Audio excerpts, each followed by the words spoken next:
un poquito.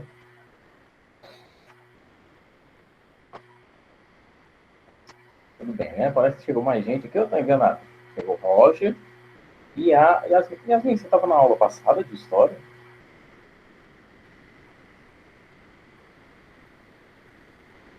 Porque se você estava, não colocava. Ah, depois me perdoe, eu não havia revisado aqui as presenças no final da aula, mas eu coloco a sua presença, tá? Bom, agora geografia também. Engasgo agora. Página 336, certo? Lembrando que a gente ainda tem essa semana aqui, basicamente, 1 mês e meio, certo? Para a gente terminar esse livro. Ah, tá, eu estava falando de história mesmo, que eu não tinha visto. Como eu estava dizendo aqui para vocês, a gente tem uma semana não, cara, 1 mês e meio, basicamente, né? Contando que a gente vai terminar ali em meados de dezembro, talvez antes, para a gente encerrar esse livro, tá bem? Então a gente vai ter bastante atividade do livro de história e de geografia, tá bem? Porque, convenhamos, faltam mais ou menos 100 páginas para a gente acabar essa maravilha literária que é esse livro, né? Maravilha literária não, mas não, maravilha geográfica, foi o que eu quis dizer. Esses livros aqui são excelentes. Vamos lá. Dia 26, que é que nós temos? Guilherme, também está presente. Correto. Letícia. Eu vou pela ordem que eu estou vendo aqui.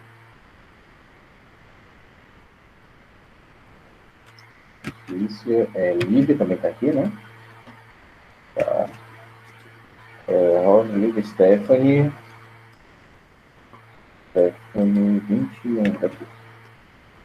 Depois Isabelle. Maria Isabelle Figueiredo está aqui. Depois Yasmin. Também está aqui. Depois são 8, né? 1, 2, 3, 4, 5, 6, 7. Sempre eu não coloquei para a gente mostrar. Ah, o Rocha. Continua. Bom, página 336, que eu falei. Tem os livros de geografia na página 336, tá bem? Vamos deixar de conversa mais técnica, ou melhor, administrativa, e vamos passar aqui a colocar a mão na massa. Produção agropecuária e fome nos países latinos. Olha só, como essa... Peraí, deixa eu colocar aqui. Tá bem?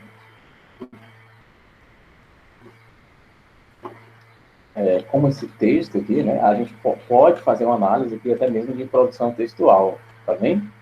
Ó, vamos notar aqui o seguinte, prestemos atenção. Produção agropecuária e fome. Olha só como isso é uma espécie de texto, de um texto publicitário, de uma propaganda, para atrair o leitor, no caso você, aluno. Repare que aqui nós temos um contraste, né? Um contraste social bem rotineiro, podemos dizer, e bem interessante. Olha só, produção agrícola, falando de comida, né? E fome é a ausência disso aqui. Olha o contraste que o título aqui desse cenário estabeleceu para nos atrair. Isso aqui ficou bem interessante. Isso é muito bom quando você usa isso na sua redação também, né? No primeiro parágrafo, na apresentação, porque isso prende o leitor, enclausura o leitor, enquadra o leitor. Os países não industrializados da América Latina sofrem com o abastecimento e acesso, aliás, aos recursos alimentares, mesmo que suas economias sejam de base agropecuária. Poderia citar, por exemplo, ele está falando da América Latina, claro, mas a gente poderia citar a Índia também, um dos maiores produtores de milho, trigo, arroz, dentre outros, e tem sua população bem carente. É verdade, sim, é verdade. É um dos maiores produtores agrícolas do mundo e tem uma população bem carente. temos ali um modelo econômico baseado, pautado no mercado externo. Produzo aqui dentro para vender lá para fora. O excedente, se sobrar, eu comercializo aqui. Isso dificulta bastante, certo? A economia local. Para se ter uma ideia, foi esse um dos motivos pelos quais os Estados Unidos o país, né, entrou numa guerra civil, o lado norte contra o lado sul, porque o lado norte queria abolir a escravidão, o lado sul queria manter a escravidão, porque economicamente falando, era mais interessante para o lado sul a escravidão por conta da mão de obra gratuita, já que no sul tínhamos um mercado externo, eles produziam para vender para fora. Então não interessava se a economia ali ia rotacionar, ia circular, certo? Já no norte, não. No norte nós tínhamos um mercado interno, né? Eu produzia bens de consumo que deveriam ser utilizados ali, tá bem? Naquela região. Então, eu vou precisar de mais gente, trabalhador assalariado. Então, por que a gente não liberta esses escravos, né? Olha só, vamos dar um emprego com salário para eles. Mas se eles vão consumir o que é produzido aqui, a economia vai crescer, vai estar girando aqui, vai estar. Por isso que, olha, esse conflito de interesses trouxe a guerra civil, certo? E, claro, findando na abolição da escravatura. Não podia ter outro resultado, né? Claro. No caso aqui, estamos falando dos interesses econômicos, tá vendo? Esse detalhe aqui do Sul foi interessante. A produção agropecuária nesses países segue dois modelos básicos: agricultura de subsistência e plantation, para exportação de gêneros tropicais ou matérias-primas, como algodão. Esses dois modelos não são capazes de atender às necessidades básicas de uma população, levando parte dela a ser submetida à fome absoluta e à desnutrição. O problema da fome do mundo não é causado pela falta de alimentos, mas pelo baixo nível de renda de grande parte da população mundial. Estima-se que pouco mais de 800 milhões de pessoas, 800 milhões de pessoas, no mundo vivam abaixo da linha da pobreza, ou seja, na miséria total, porque sua renda está abaixo de $1,25 por dia. Apesar de ser um número absurdo de pessoas nessa situação, houve melhorias, pois no começo da década de 2000, eram quase 2 bilhões de pessoas em extrema pobreza, sobretudo na África, Sul da Ásia e América Latina. Importante salientarmos que o livro aqui vem trazendo essa informação a partir dos anos 2000 ali, porque a partir do início dessa década, tivemos a implantação de programas sociais, de auxílio social, principalmente aqui no Brasil. Nós podemos destacar, por exemplo, o Bolsa Família, certo? E desprezando governos, tá? Ignorando governos apenas como cientistas aqui da geografia, certo? Da geopolítica e da geoeconomia, não se pode perder de vista o fato de que o programa Bolsa Família, sim, tem ajudado bastante muitas pessoas. E, sim, tirou, né? Isso não é achismo, e não é uma coisa que a esquerda acha ou que a direita acha. São dados científicos baseados em pesquisa, certo? Tirou muitas pessoas da linha da miséria, da abaixo da linha da pobreza. Claro, com Bolsa Família você não compra Ferrari, você não compra mansão, tá vendo? Você não compra um MacBook de, sei lá, 15 mil reais. Mas ajudou bastante muitas pessoas. Essa época é evidenciada aqui pelo livro. Falando de Brasil, é claro, e de outros camaradas da América Latina que criaram programas similares, tá certo? Como, por exemplo, os argentinos. Outra variável importante que pode nos ajudar a compreender o fenômeno da fome é a lei da oferta e da procura. A maior oferta de produtos agrícolas no mercado ajuda a regular o preço e tornar os alimentos mais baratos para a população. É aquele esquema que vocês talvez já devam conhecer, né? Se muita coisa está sendo produzida, deixa eu ver, muito arroz, o preço vai ficar ali um pouco mais baixo, né? Agora, vamos supor que o fornecedor trouxe pouco arroz para o mercantil, tem pouco arroz, né? Então, bota caro aí, bota esse preço mais lá em cima. Quem quiser comprar, vai ter esse preço aí, não vai ter outro canto para comprar, tá certo? Porque, ó, só tem isso aqui. Não quer não? Tem uma fila de gente querendo. É o mesmo esquema, por exemplo, na produção agrícola, falando aqui do produtor de pequeno porte, vamos dizer assim, deixa-me ver, do tomate, do pimentão, do cheiro verde, que fica lá na feirinha, que você conhece mesmo. Chegou pouco, foi produzido pouco, então alguma coisa lá na Ceasa aconteceu, não sei, mas chegou pouco. Então não vai ter condições de vender 5 por R$ 1, vai ser 3 por R$ 1. Puxa vida, isso foi por conta dessa lei da oferta e da procura, certo? E lembrando, o vendedor pensa, ah, meu amigo, se você não quiser, tem uma fila de gente aí querendo comprar. Não dá para ter preço abusivo com muita oferta, né? Em geral, os países menos industrializados têm capacidade produtiva reduzida, devido à baixa disponibilidade de capital para adquirir os recursos técnicos exigidos para o aumento da produtividade, como mão de obra especializada, máquinas, equipamentos, sistema de irrigação, insumos agrícolas, que seriam fertilizantes, pesticidas, corretivos, próprios dos sistemas intensivos da alta produtividade. Então, peraí. Essa frase aqui é bem autoexplicativa em relação ao restante do capítulo. Os países menos industrializados têm capacidade produtiva debilitada, reduzida. Porque, antes de mais nada, estamos falando de um país pobre. Então, vai ser um país com menos instrução acadêmica específica. Ou seja, sem mão de obra especializada, qualificada para aquela atividade em específico. Certo? Não é inexistente, tá? Vai ser reduzida essa qualificação.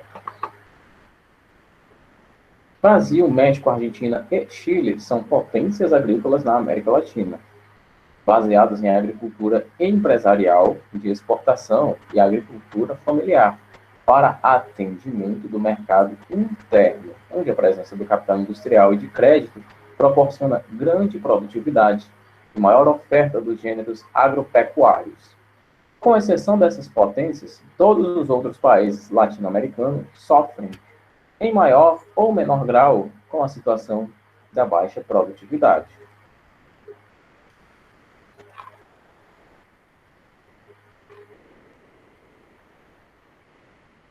Próxima página. A agricultura de subsistência praticada por parcelas mais pobres da população latina, em geral, não produz excedentes para gerar uma renda suficiente para que todos da família do agricultor tenham acesso aos recursos alimentares básicos, como as necessidades mínimas de calorias e proteínas. A produção obtida duramente pelo trabalhador é usada, na maior parte das vezes, para a alimentação da família. Não é à toa que a agricultura, estamos falando agora, é a agricultura de subsistência. E como o próprio início do parágrafo nos disse, não produz excedentes. O que seriam esses excedentes? Vamos produzir para nós consumimos, e os excedentes a gente vai vender, certo? Só que não sobra excedente em geral, porque a produção já é debilitada, já é pouquinha, basicamente para a sobrevivência da família também. As roças de subsistência de milho, feijão, mandioca ou batatas só tem como recursos terras férteis, o conhecimento tradicional do agricultor, sementes pouco produtivas, né, oriundas ali de um processo pobre em nutrientes, também por conta do solo. No caso, terras inférteis que eu falei, que eu li terras férteis, mas é terras inférteis. É o que ocasiona na desnutrição das sementes. E ferramentas rudimentares, como enxada e foice. Claro, se estamos falando de agricultura contrastando-a com a industrialização, não vamos ter grandes máquinas na agricultura de subsistência, porque Não faz sentido. A agricultura é de subsistência, meu querido, não é de um grande produtor. Então a pessoa não tem um trator, uma colheitadeira, seja lá qual for a máquina. Dessa maneira, por não ter recursos técnicos, esse agricultor depende das condições da natureza e não pode controlar as variáveis que podem acometer sua produtividade, como ataque de pragas, seca, enchente, geada, ventania e etc. Não tem, é diferente do grande produtor, que além de poder prever muitas dessas coisas por contar de muitos técnicos e tudo mais, tem maquinário para isso, para o controle de pragas, para o controle de seca, ou até mesmo para um enchente.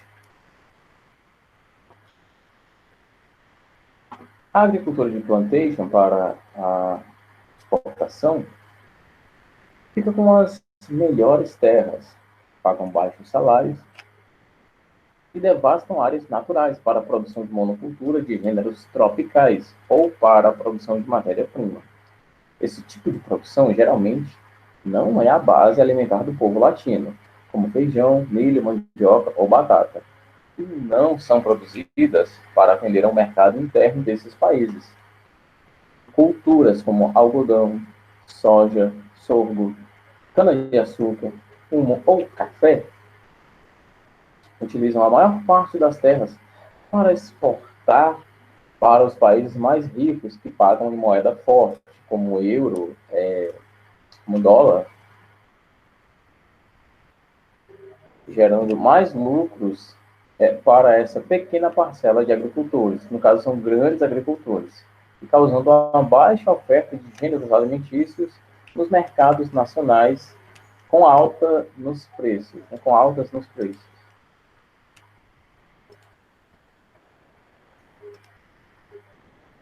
Continuando. Como a produção tem uma baixa renda, não tem condições de comprar alimentos em quantidade e variedade suficientes para atender às necessidades, perpetuando o ciclo da fome e desnutrição na América Latina. Dessa maneira, as terras nunca vão ser utilizadas para plantar feijão, milho, mandioca ou batata, porque os preços são mais baixos do que aqueles produtos tropicais de exportação. Segundo o documento Panorama de Segurança Alimentar e Nutricional para a América Latina e o Caribe, de 2016, com dados de 2015 da ONU, para a alimentação e agricultura, 5,5% da população latina, cerca de 37,5 milhões de pessoas, não conseguiam satisfazer suas necessidades diárias de calorias. O documento de 2017, a partir dos dados de 2016, registra que 6,6% dos latinos sofrem com a fome nutricional, com 42,5 milhões de pessoas em situação de vulnerabilidade alimentar. As crises latino-americanas e a desaceleração do crescimento diminuíram a renda, causando pioras nos índices nutricionais da população. Só um momentinho, pessoal.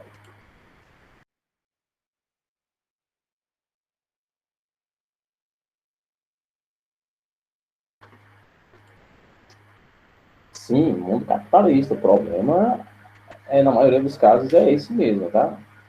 E a causa de vários problemas aqui dentro dessa seara que nós estamos falando, da agricultura, certo? Você nota que desde uma exploração do trabalhador até as altas nos preços, uma maior dedicação ao mercado externo, ou seja, ao lucro, e não ao atendimento das necessidades da população nacional, certo? Isso tudo é o capitalismo, o lucro acima de qualquer coisa.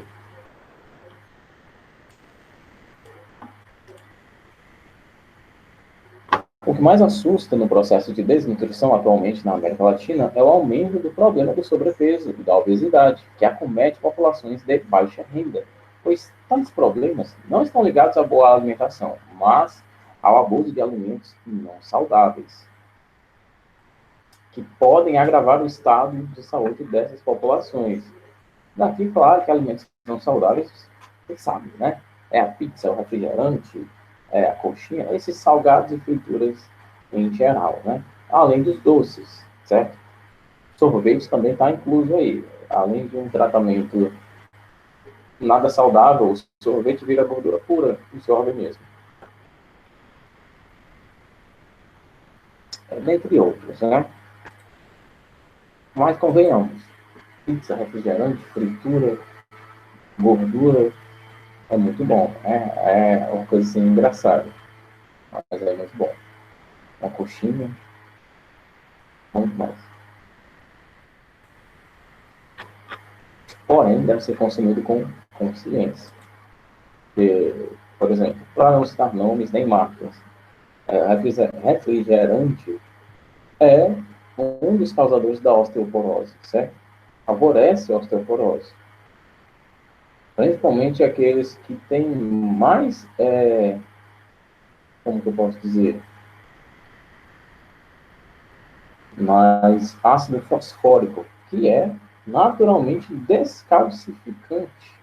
Ele tira o cálcio do seu corpo, dos dentes, né? Cálcio dos dentes e, obviamente, dos ossos, o que potencializa um possível quadro de osteoporose.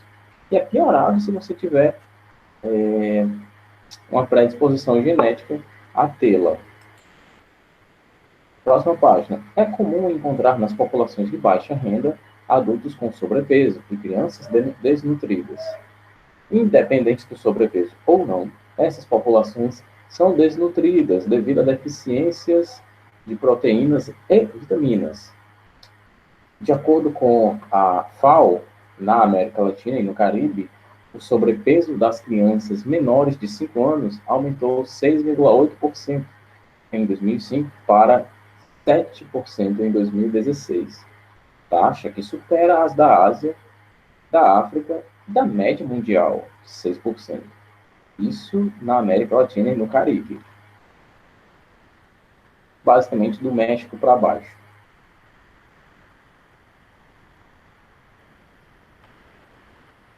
Agora vamos aqui a atividade. Claro que as nossas atividades aqui pegam o conteúdo anterior que a gente viu também, certo?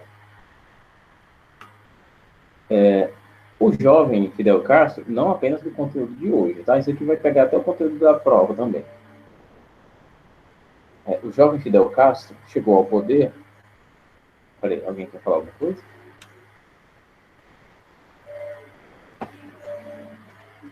Acho que não. O jovem Fidel Castro chegou ao poder da ilha de Cuba no momento que se fazia oposição a um ditador que governava com poderes absolutos, brutal e de forte repressão. Quem era esse ditador? Bem presente na ditadura. Basicamente, isso aqui você encontra em qualquer lugar na internet, essa resposta. Tá? O processo de independência dos países de colônia espanhola na América foi protagonizado pela própria metrópole, pela própria Espanha, né, e suas respectivas colônias. No entanto, Cuba recebeu intervenção de um país de origem não hispânica na luta contra o domínio espanhol. Qual foi esse país e qual foi o motivo? Lembrando, claro, que o país que fez isso tem sempre um interesse por trás de qualquer um de seus atos de bondade. Tá? Esse país que ajudou Cuba não faz nada para ninguém de graça, sempre tem um interesse. Acho que você já sabe qual é o país, né? Terceira questão. Entre 1864 e 1870, a chamada Tríplice Aliança enfrentou o Paraguai em um conflito que ficou conhecido como Grande Guerra ou Guerra do Paraguai. Quais os países que formavam a Tríplice Aliança? Como se deu o início do conflito entre o Brasil e o Paraguai? Quarta questão. Observe o gráfico. Países que possuem menores participações no PIB do Mercosul são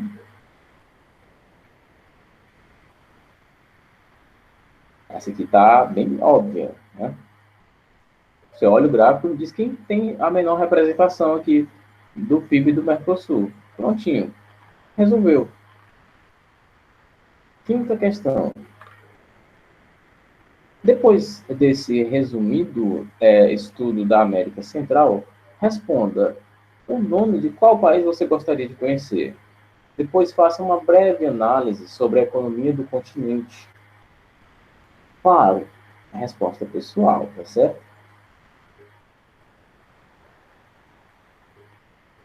Isso daqui vai ficar tudo para casa, tá vendo?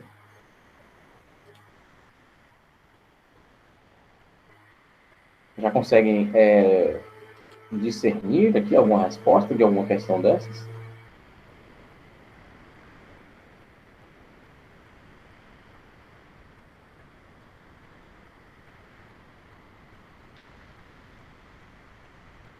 Não, só perguntando, se vocês já conseguem localizar aqui na cabeça de vocês alguma resposta para essas questões aqui.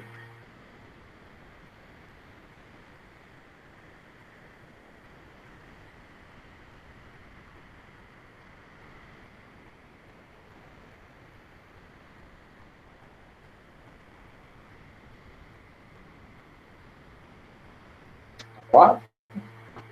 Vamos lá. O que a gente tem aqui na quatro, hein? Mas também. Mas vamos lá. Responda quatro aqui para a gente ver.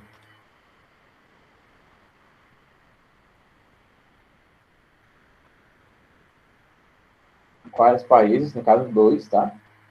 Temos quatro, vamos dividir aqui. Tá? Porque eles têm a mesma representação. Quais países possuem as menores participações no PIB do Mercosul? Uruguai e Paraguai. Claro, quarta questão está aí.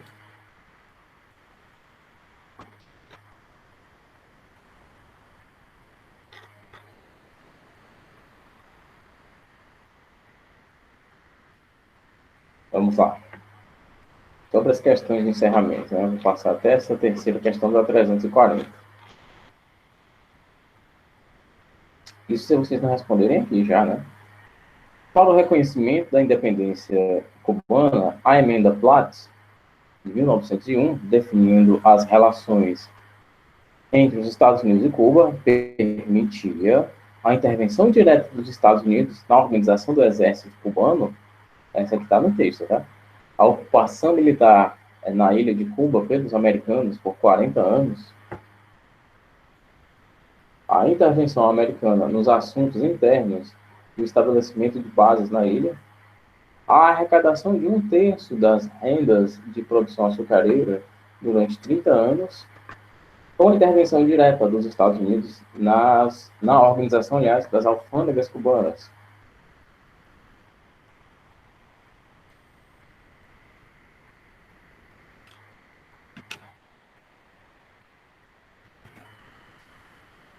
Só um detalhe, eu acredito que todo mundo aqui saiba o que é uma alfândega, né? A alfândega é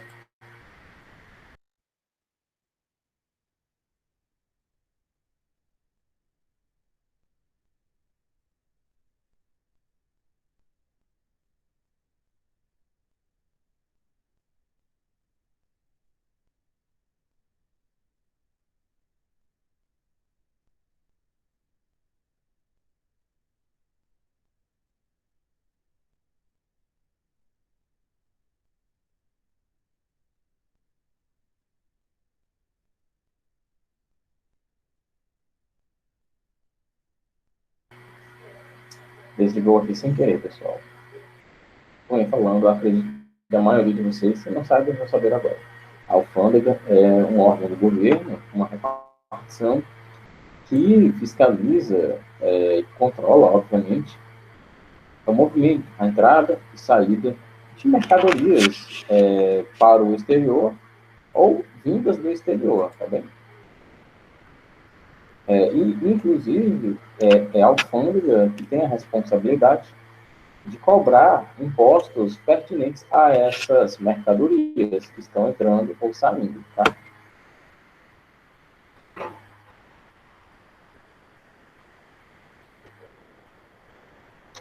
Segunda questão aqui da 340. O Canal do Panamá encontra-se localizado no Istmo do Panamá. No Istmo, aliás, aqui não tem I, né? Depois de ter. Que é um país com território situado ao sul da América Central. Esse canal tem como objetivo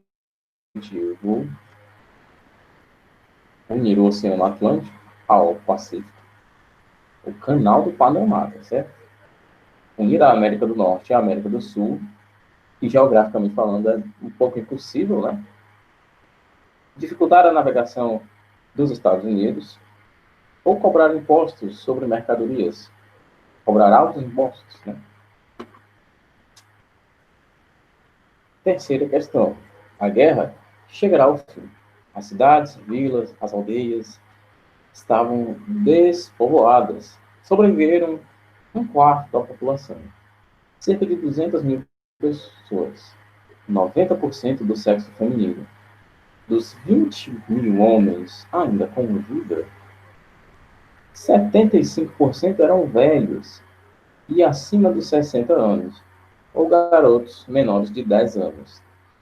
Próprios aliados ficaram abismados com a enormidade da catástrofe, a maior sucedida no país americano.